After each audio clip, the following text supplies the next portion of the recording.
para a China. Hoje nós vamos conversar com a Heloísa, que é pedagoga, trabalha numa escola chinesa, ocupando duas funções. Ela trabalha como coordenadora pedagógica e trabalha também como professora. Lembrando um pouquinho da live de ontem, que eu acho importante essa questão da gente recapitular o que foi dito ontem, que eu achei super importante. A Elo já chegou por aqui.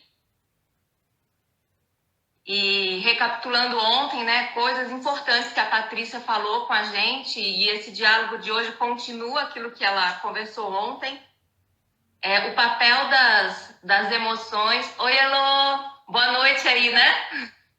Boa noite, boa tarde aí na Itália, né? Bom dia no Brasil. Na Itália, boa tarde. Então, Elo, estou aqui tentando recapitular, né, coisas importantes que a Patrícia trouxe ontem para a gente. E eu acho que três palavras, três conceitos me impactaram bastante. A questão da parceria entre a escola e a família. Eu acho que foi uma coisa que ela colocou bem importante. O cuidado com as emoções das crianças nesse momento e dos professores também. E outra questão foi a personalização, para dar um pouco esse cuidado afetivo, né, durante esse tempo. Mas então, passando de ontem, vamos para o de hoje. Se apresenta para a gente, Elô, conta um pouquinho da sua trajetória.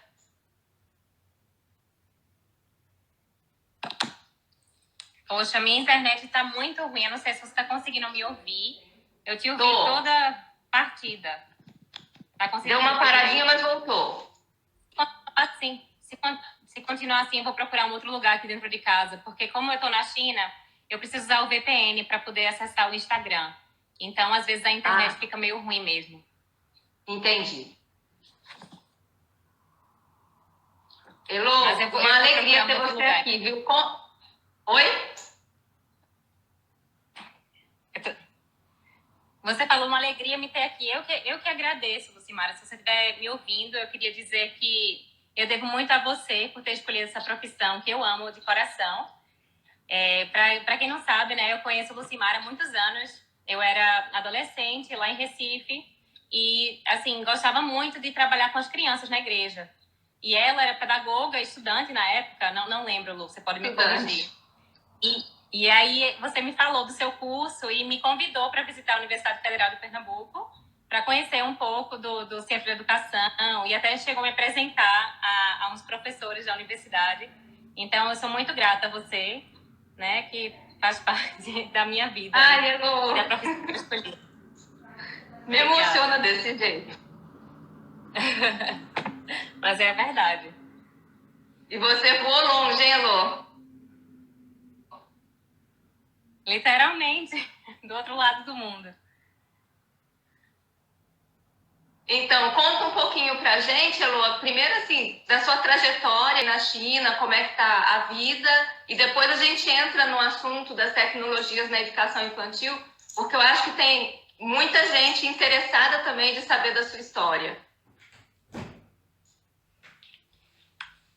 Eu acho que você me perguntou sobre a minha trajetória aqui na China, não é isso? Isso. Tá. Bem, eu não sei se devo começar como é que eu vim parar aqui. Acho que muita gente tem curiosidade como é que eu vim parar aqui. Em Recife, eu trabalhava na escola americana, então eu já era familiarizada com a educação internacional e tinha vontade de morar fora do Brasil. Então, eu me candidatei para umas vagas no exterior, para ser professora, e aí enviei uma notificação aqui para uma escola da China, que é essa escola, e aí me convidaram, fiz a entrevista via Skype, isso há 4 anos e meio, e fui chamada. E aí eu vim com meu marido, a gente viu, largamos tudo e viemos para a China. E estamos aqui desde então, há 4 anos e meio. Muito rica, né? Essa e assim, a experiência. escola... Demais. E para mim foi uma diferença muito grande, porque como eu trabalhava na escola americana, eu segui o currículo americano.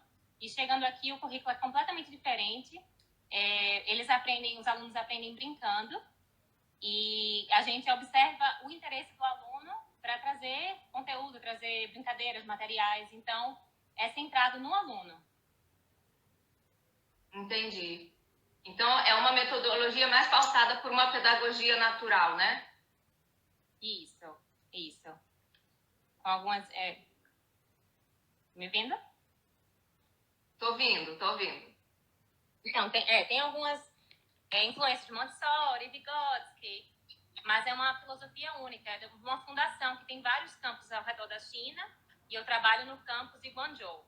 Nessa minha fundação existem as escolas internacionais para alunos internacionais, que se chama Yuchong, e eu trabalho na Yuhua, que é uma escola chinesa para alunos chineses que têm interesse, né, os pais têm interesse que eles aprendam um pouco mais sobre a educação, se familiarizar com o Ocidente. Ah, sim. Então, a escola tem esse currículo para também trabalhar um pouco da cultura do Ocidente, né? Cultura ocidental e Elô, eu ensino em... Diga. Você ensina inglês? Eu ensino em inglês. Não é que eu sou professora de inglês, eu sou professora de sala. Polivalente, como chama, né, no Brasil. Então, tudo que eu falo com as crianças é sempre em inglês. Entendi. Elô, essa questão do distanciamento social no Brasil aconteceu de maneiras diferentes dependendo de cada estado. Por exemplo, em São Paulo, os professores, as famílias, as escolas tiveram um tempo de, como se fosse assim, uma mola para absorver esse impacto. Então, teve escola que conseguiu preparar os kits em São Paulo, né? Eu acompanho uma família lá de São Paulo e a escola mandou tudo numerado. Então, quando o aluno chega no dia tal, ele pega aquele kit para trabalhar. Mas teve escola que terminou o turno, à noite veio o decreto e os professores não conseguiram nem se despedir das crianças. Como foi aí com você? Bem, no meu caso, a gente tinha saído de férias, porque era o feriado de Ano Novo Chinês. E esse é o maior feriado da China, é o período em que as pessoas viajam para as suas cidades, porque aqui na China é muito comum eles saírem do seu lugar, assim, de onde nasceram, e eles vão para outra cidade para trabalhar. Então, é uma migração gigante, assim, durante esse período aqui na China. Então, eu estava, inclusive, fora da China nesse período, estava viajando, e aí eu comecei a ouvir a movimentação nos grupos do trabalho, falando, eu acredito que a gente não vai conseguir voltar a trabalhar, porque está tendo uma epidemia, epidemia na época, né, aqui na China, de pneumonia, estavam chamando de pneumonia. E acredito que a gente não vai conseguir voltar para a escola a tempo, e aí a gente vai manter vocês informados, e eles disseram que iam entrar em reunião. Como eu falei, eu faço parte de uma fundação, então as pessoas da fundação se reuniram, e alinhados ao governo chinês, para tomar essa decisão. Enquanto isso, eu viajando fora da China, super tensa, né? Tipo, como é que vai ser isso? Como é que é isso? E aí, no final das contas, eles disseram que a gente ia passar 14 dias, né? A princípio, iam ser só 14 dias fora da escola, longe da escola, mas que nós precisaríamos retornar à China para poder dar essa educação à distância. Né? Então, sim. Foi uma bomba para mim na época, porque além de eu estar com a minha filha, que tem 1 ano e 5 meses, na época acho que 1 ano e 4 meses, 1 ano e 3 meses, fiquei preocupado principalmente com a saúde dela, né? Se não era muito risco voltar para a China, né, durante essa epidemia. E também como é que seria a questão da educação infantil, porque para primário e secundário, que a minha escola também oferece, seria mais fácil, porque os alunos são mais velhos. E eu, além de professora, eu também sou coordenadora do departamento. Então, meio que caiu sobre as minhas costas. Tipo, como é que eu vou fazer isso? Eu tenho experiência nesse sentido, né, de ensino à distância. Então, eu comecei a pensar. Eu lembro, eu estava até no hotel, eu passei essa tarde, que era para ser de férias, mas eu passei a tarde no hotel pensando, meu Deus, como é que vai fazer isso? Não dá para ser algo online, mas ao mesmo tempo eu pensava, mas poxa, eu acho que tem que ter, a gente tem que ter esse contato ainda visual com as crianças, para elas se verem, ver as professoras. Então, eu acabei propondo para a escola, e a escola gostou da ideia, que seriam 3 sessões por dia, uma logo cedo pela manhã, uma mais no final da manhã, porque lá é horário integral, mesmo para educação infantil, e uma tarde. Então vocês optaram por fragmentar os encontros em 3 vezes ao dia. Entendi, legal. Isso. Logo no início da manhã, no fim da manhã e à tarde. E esses encontros, Elô, eles são encontros que vocês só entregam o conteúdo, vocês fazem os vídeos, ou vocês têm um tipo de interação com as crianças? Como que eles acontecem? É super interativo. A gente usa uma plataforma chamada Classem. Então, é como se fosse o Zoom, para quem é familiarizado. Então, é como se a gente tivesse uma reunião com as crianças. Então, eles ficam lá com os rostinhos lá em cima. E aí, a gente começa, normalmente, pela manhã, a gente pergunta como é que foi, se tomou café. Conversa. Deixa cada um conversar. E aí, depois a gente sempre tem a musiquinha pra, como é que fala? Pra se aquecer. Então, a gente dança junto. Então, todo mundo se levanta na frente do computador, na frente do iPad, o celular, o que tiver, e vai dançar. Também tem os que não querem dançar, também estão com sono ainda. A gente não se importa, a gente não força nada. Então, a gente está lá só para manter esse contato, né? E aí, normalmente, a gente ou lê histórias, se for um arquivo em PDF, dá para a gente colocar dentro da plataforma, a gente lê uma historinha. Ou se for um vídeo de história, então a gente coloca, dá o play no vídeo e aí eles escutam a história. E aí a gente vai escolhendo alguns tópicos que a gente acha que seja relevante e a gente procura sempre estar em contato com a família. Porque, como eu te falei... Isso que eu ia te perguntar. Como que foi essa recepção da família? A recepção da família em relação a... No início ou durante o curso? Porque tem Fala dos dois, porque eu acho que a gente está precisando, assim, ouvir. Elô, assim, só fazendo um parênteses, eu acho que hoje, no mundo, uma pessoa que fala português e conhece de educação à distância na educação infantil é você. Porque você já está há muito mais tempo do que todo mundo. Então, tudo que você puder compartilhar com a gente vai ajudar muito. Obrigada, são 2 meses, né? Assim, já está virando rotina, de fato. É o que eu tenho feito todos os dias. Mas você perguntou da família. O que eu posso dizer é que, no princípio, os pais relutaram um pouco, né? A maioria dos pais, não, poxa, mas na educação infantil não faz sentido, né? É isso. E a gente sempre concordou com eles. A gente concorda, absolutamente. O ideal da educação infantil é a gente estar no físico, né? Estar lá, tendo contato físico. Mas, infelizmente, nesse momento, a gente não pode oferecer isso. E o governo chinês, inclusive, falou que na educação infantil não era obrigatório. Então, a gente não precisava fazer isso.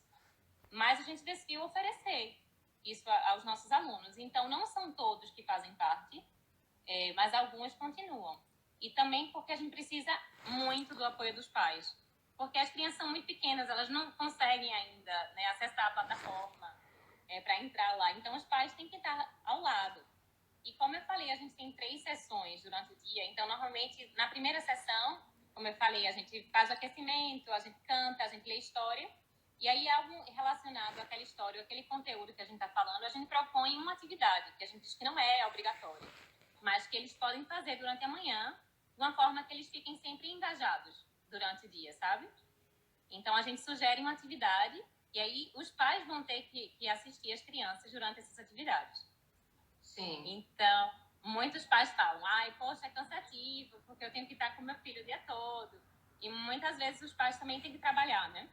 Os pais estão em casa fazendo home office, mas a criança está precisando do apoio. Então, assim, não é fácil, né? Mas a gente precisa ceder um pouco, né? Acho que todo mundo nessa situação está tentando se ajustar.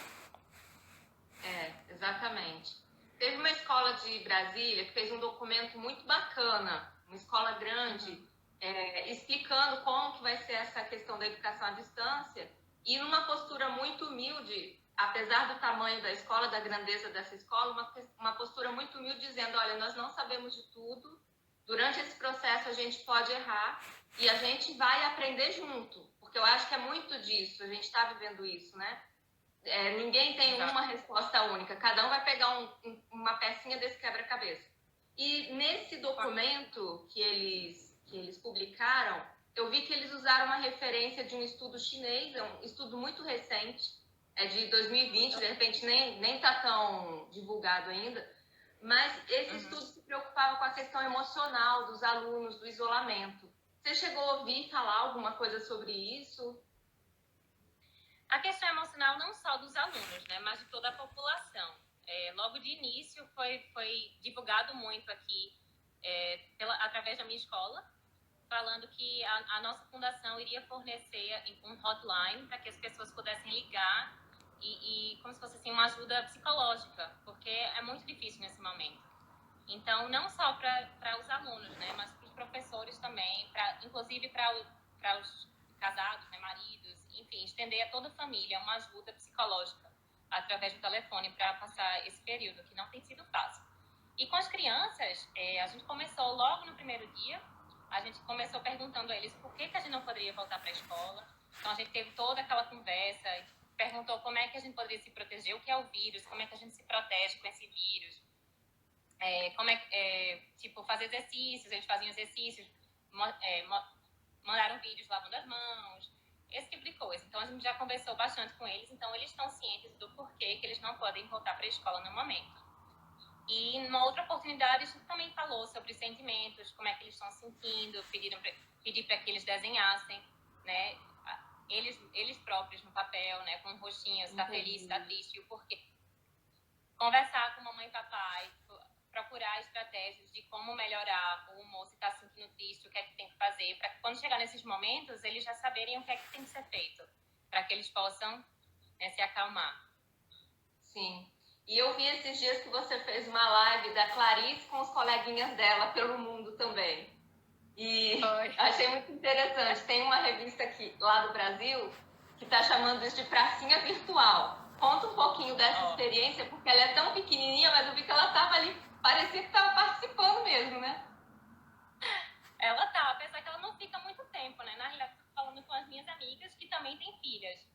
Então, ela ia, olhava a conversa e corria pela casa, voltava.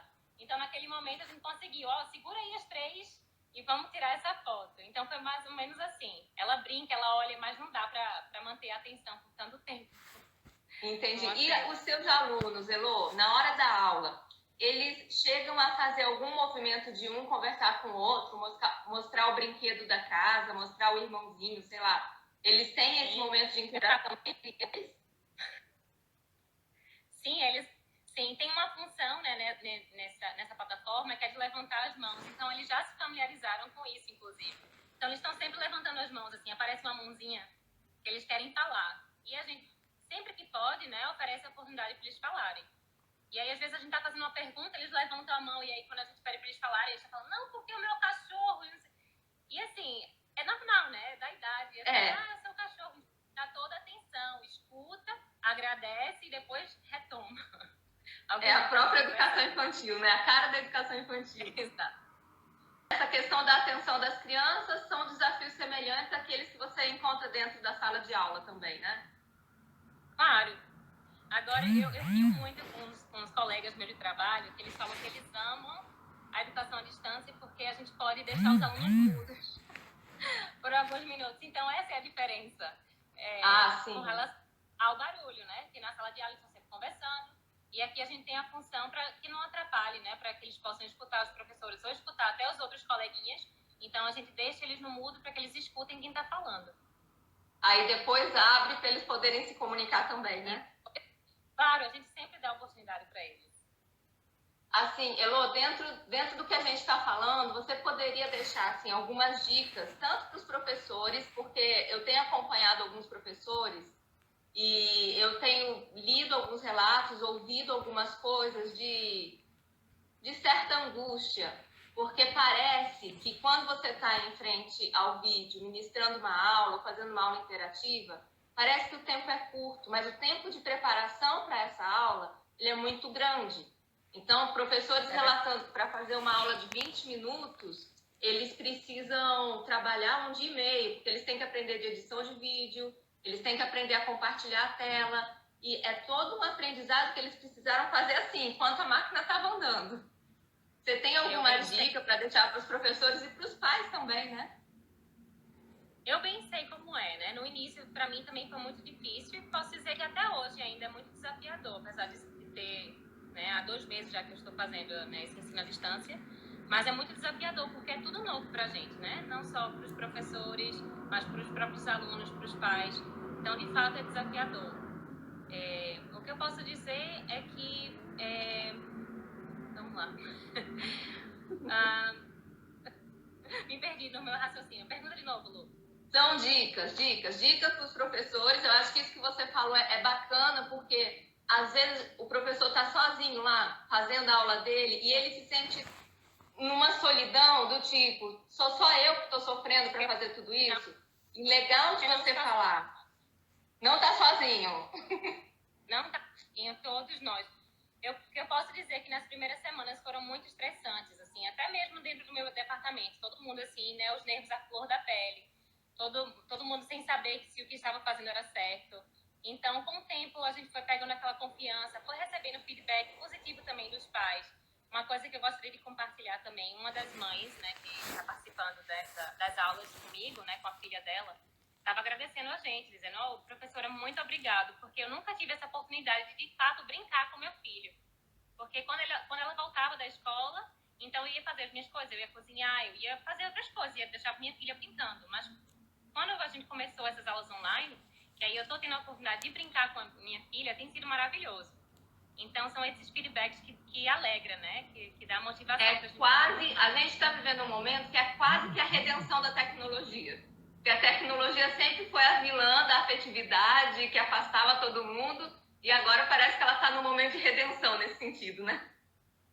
Pois é. E a tecnologia, ela faz parte, né, como é que a gente fala? É do século XXI, né? Então, a gente tem que estar bem familiarizado com a tecnologia. Não tem para onde correr. Então, está sendo uma oportunidade boa para as crianças e para os próprios professores, né? Se familiarizarem. E dicas para os professores na elaboração dessas aulas, você tem alguma? Bem, eu fiz uma lista aqui de tantas coisas que eu já fiz com os meus alunos durante esse período que eu posso compartilhar com vocês. Eu posso dar uma lida aqui rapidinho do que é que eu fiz, porque precisa de fato, muita criatividade. Porque quando você está na escola, você tem a sua sala de aula e você tem todos os recursos ali para você. E é completamente diferente em casa, porque você tem que pensar, tipo, como é que você vai linkar, né, os assuntos em todas as sessões do dia e quais são os materiais que você vai pedir que os pais, né, providenciem. Então, tem que pensar em tudo isso, na facilidade. Então, não é tão fácil. Então, Elo, eu acho que é importante. Se você puder compartilhar com a gente, eu acho que vai ajudar muito. Se você tem uma listinha, você fez uma listinha? Eu fiz uma lista, assim, eu digitei, mas tá bom. De repente, se alguém tiver um interesse de mais detalhes, né, das atividades, porque eu só fiz uma lista mesmo, listei as atividades. Se alguém tiver algum interesse, pode mandar um direct para mim, que aí eu compartilho as imagens, o vídeo, seja lá o que for. Excelente, Elô. Acho que vai ajudar muita gente. E eu acho assim, eu deixo também como sugestão, porque aqui no grupo tem muitas coordenadoras, pedagogas, deixo como sugestão vocês levarem para a escola de vocês uma live com a Heloísa lá na escola, né? Aí vocês conversam com ela, porque comigo ela fez sem cobrar nada, né, gente? Porque a gente tem uma história de amizade. Mas aí conversem com a escola de vocês para ver se ela dá essa consultoria, porque eu acho que é uma pessoa que tem uma experiência muito boa naquilo que a gente está vivendo. Elô, a gente já está chegando no fim, porque era para ser uma live curtinha mesmo, que como você falou, a gente está em isolamento em casa, mas com todas as responsabilidades para fazer. Tem alguma mensagem positiva que você pode deixar para a gente, para esse tempo? Vai melhorar. Como eu falei, vai melhorar. As 2 primeiras semanas foram as mais difíceis para mim. No começo eu ficava, não vejo a hora de voltar, não vejo a hora, não estou aguentando ficar assim. Mas agora estou pensando, nossa, como eu voltar, como é que vai ser? Já estou tão acostumada. Então, assim, fiquem tranquilos. Vai melhorar nessa questão da educação à distância. Vocês vão se familiarizar. E também deixar uma mensagem positiva no sentido do próprio coronavírus, né? Que aqui na China a vida está voltando ao normal. Né? As escolas, pelo menos onde eu moro, em Guangdong, elas ainda não voltaram. Mas o comércio inteiro já está aberto. Apesar das pessoas ainda estarem saindo de máscara, porque sempre foi obrigatório, né, segundo o governo, mas a vida está voltando ao normal. Então, fiquem aí firmes e fortes, façam o trabalho de vocês, bem como vocês sempre fizeram, se dediquem, vai dar tudo certo, vai passar e a vida vai voltar ao normal. Não ao normal, acho que a gente vai voltar melhor, né, depois disso tudo. Mais fortes, melhores, acho que sim, valorizando mais, né? Gente, a Elô, além de ser coordenadora, pedagoga, mãe, esposa, a Elô você tem um blog de viagem, não é, Elô? Conta um pouquinho pra gente, eu só sei que eu fico babando nas viagens dela. São lugares maravilhosos. Conta um pouquinho pra gente. Então, eu quando vim morar aqui na Ásia, né, então eu comecei a ter vários feriados e aproveitei para conhecer cada cantinho daqui, né, todo feriado que eu tinha, eu aproveitava para viajar e conhecer um país novo, uma cidade nova. E aí começava a postar as fotos e muitos amigos falavam, então por que vocês não fazem um blog de viagens? Então, alguns anos atrás, eu e meu marido, a gente se animou, vamos começar a escrever. Então, a gente começou a produzir o conteúdo e, de fato, criou um blog.